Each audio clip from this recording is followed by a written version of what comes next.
Hey, what's good, y'all? Soul here, and before we get started with the video, I wanted to give an official announcement that the giveaway has officially started. So if you want to join that, go ahead and click the link in the description. We have about a month now until the game releases, and I'm going to announce the giveaway winners during my initial live stream for Pokemon Legends EA. So you want to make sure that you have your chance to obtain your possible free copy of Pokemon Legends EA. I wanted to make sure to give back to you guys, and this is going to be one of my ways of doing so. So make sure you get your tickets in so you can have a chance to win a free copy of Pokemon Legends EA. Make sure to keep tabs on everything by subscribing to the channel, and make sure that you tune in for the initial live stream again for Pokemon Legends EA on October 16th when we announce the winners. All right, that's enough from me. Pass Soul, take it from here.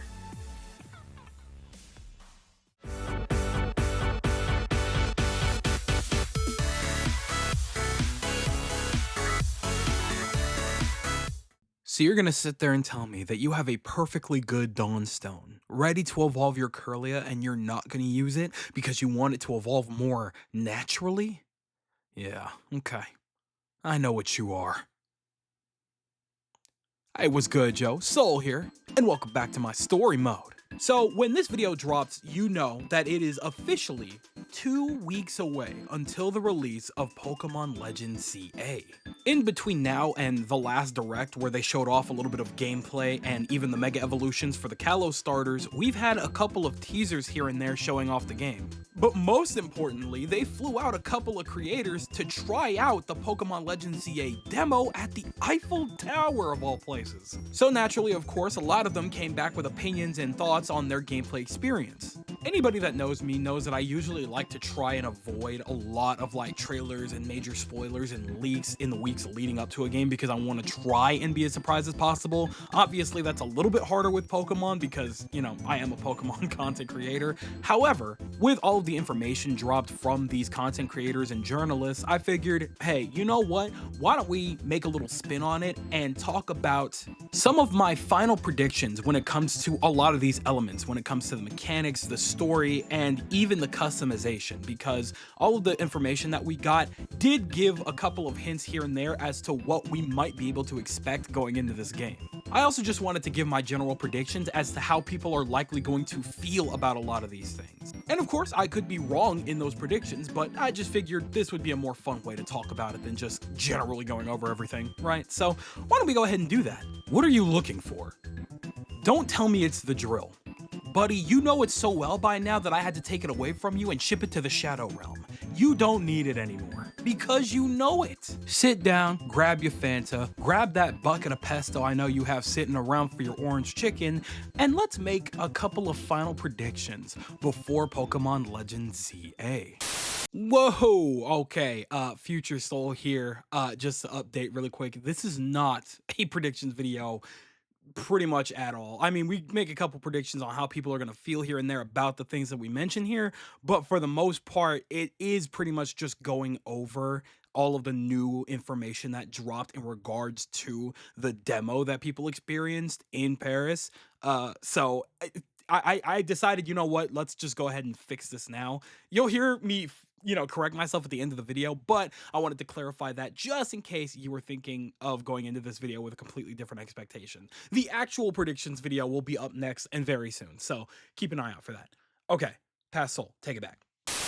To kick things off, I think we'll start with some of the mechanics that they talked about. The journalist from IGN made it very clear that she was very interested in the fact that you could beat a Pokemon, completely drain its HP, and then be able to catch a Pokemon afterwards. Now, this is something that we've very much known about since the very early reveal of Pokemon Legends EA in the first gameplay trailer. However, seeing that mechanic for the first time as opposed to actively using it in-game for the first time are two very different experiences. And I feel like this is probably gonna end up being a negative for a lot of people, if I'm being completely honest. And I really hope that I'm wrong on that, because it really heavily depends on how the mechanic works. We don't know numbers and statistics yet. And what I'm saying here is that we don't know if that defeating a Pokemon means 100% guaranteed capture rate. That probably won't be the case in every single scenario, right? There's no way. That would essentially make the game just a little bit too easy, right?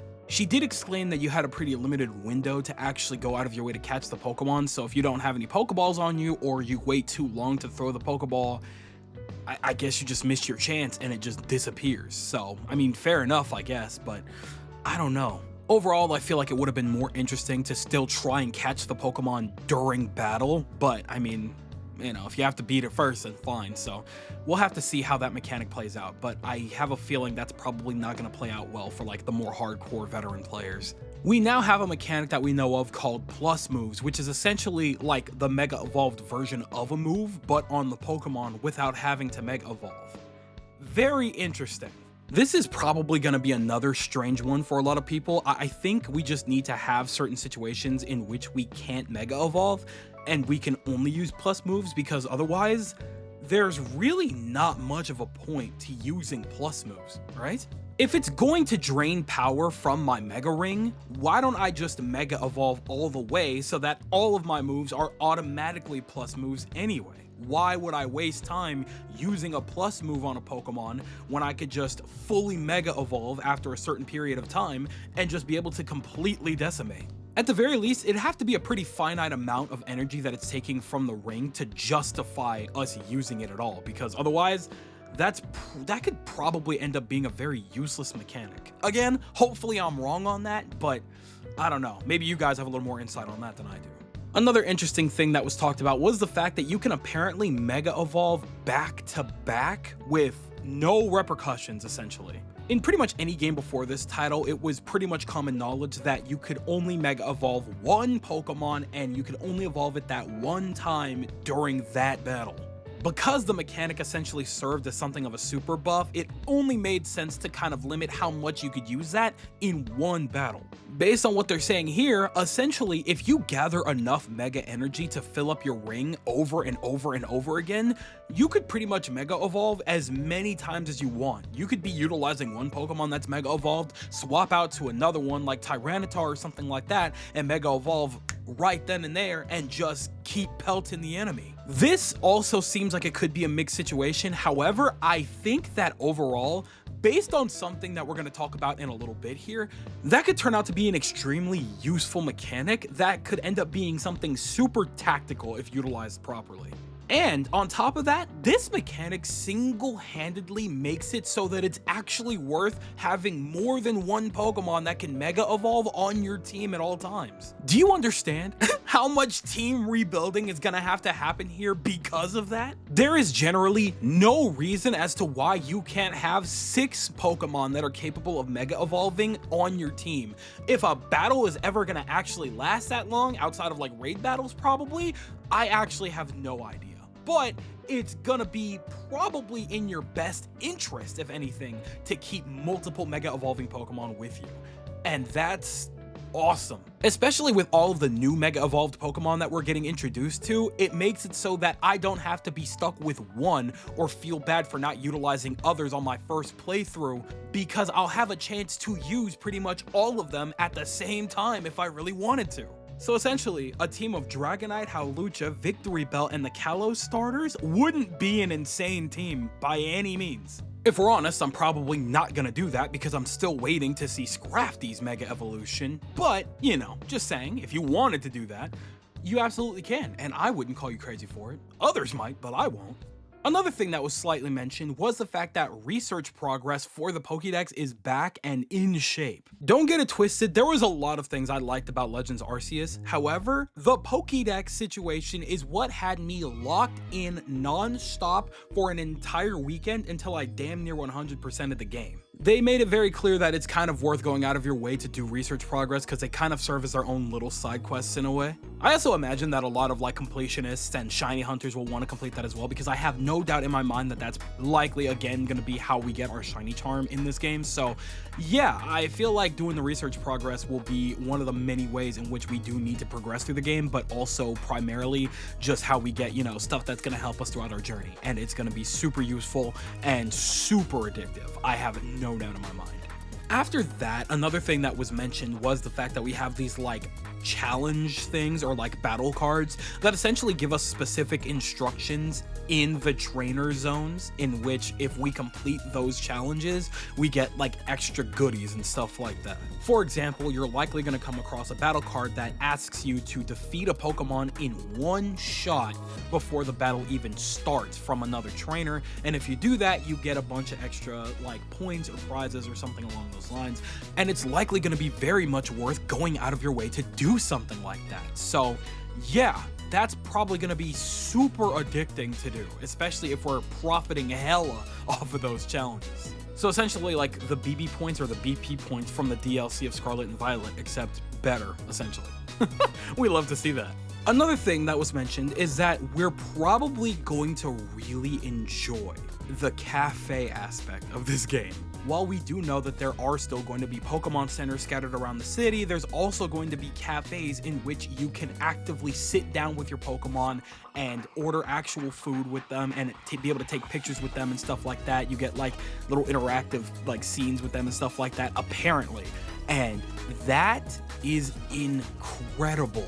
It's little stuff like this that I feel Pokemon desperately needs more of, because we want to feel like these mons, like these creatures, are truly like our friends, not just our assets in the video game. You know what I mean? I feel like they could be so much more than that. And I feel like doing little things like this, being able to sit down with them at a cafe, be able to take fun, cute little pictures with them that we could post on socials and things like that, that's going to eat up a lot more time than even the devs probably realize, because it's too cute not to, you know? So I'm glad that they implemented something like this, especially because like an aesthetic like this has to be heavy on the cafes. Like that's just going to be an absolutely mandatory thing.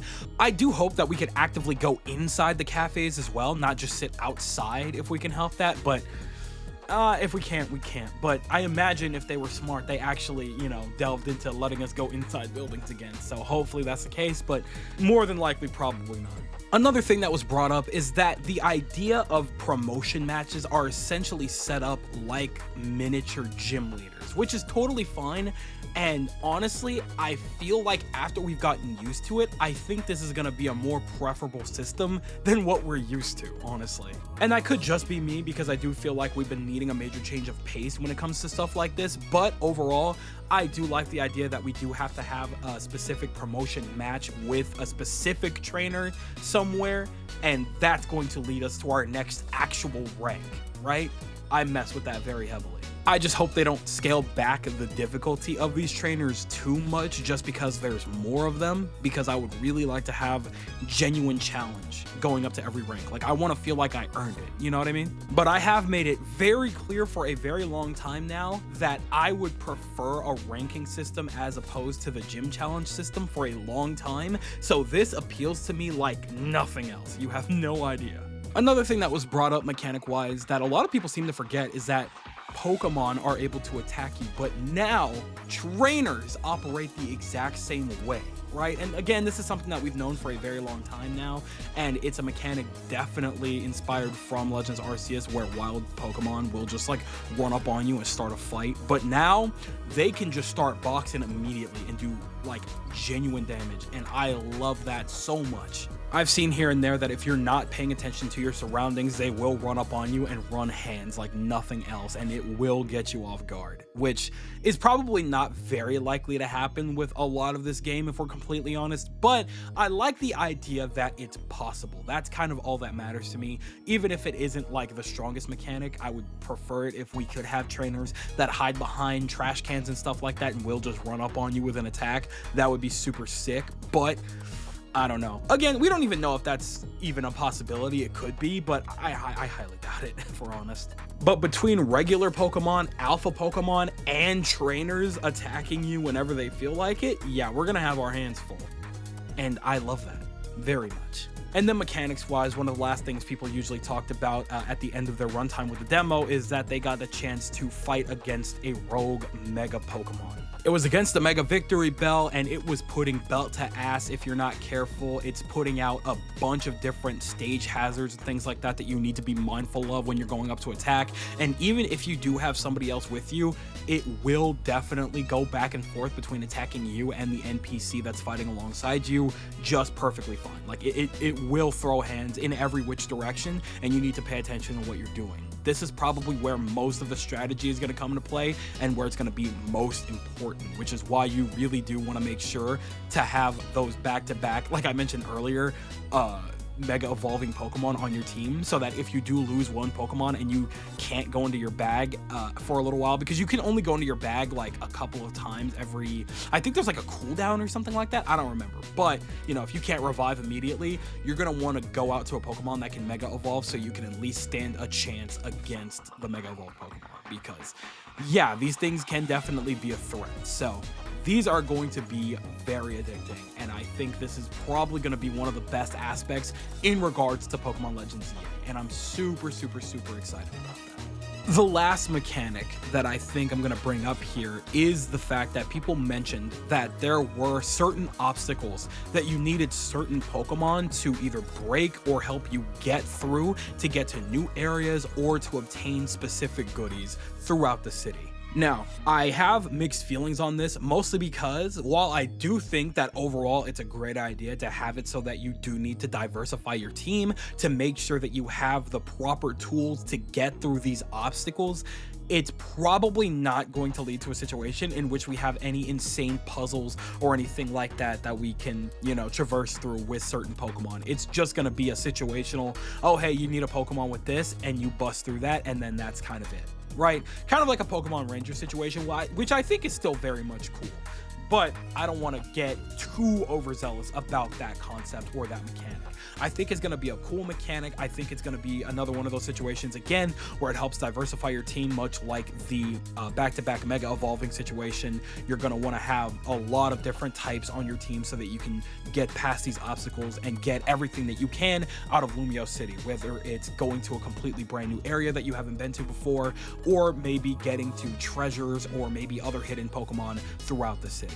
Okay, with that being said, that does it for all of like the new major information that was talked about during these people's experiences with the demo.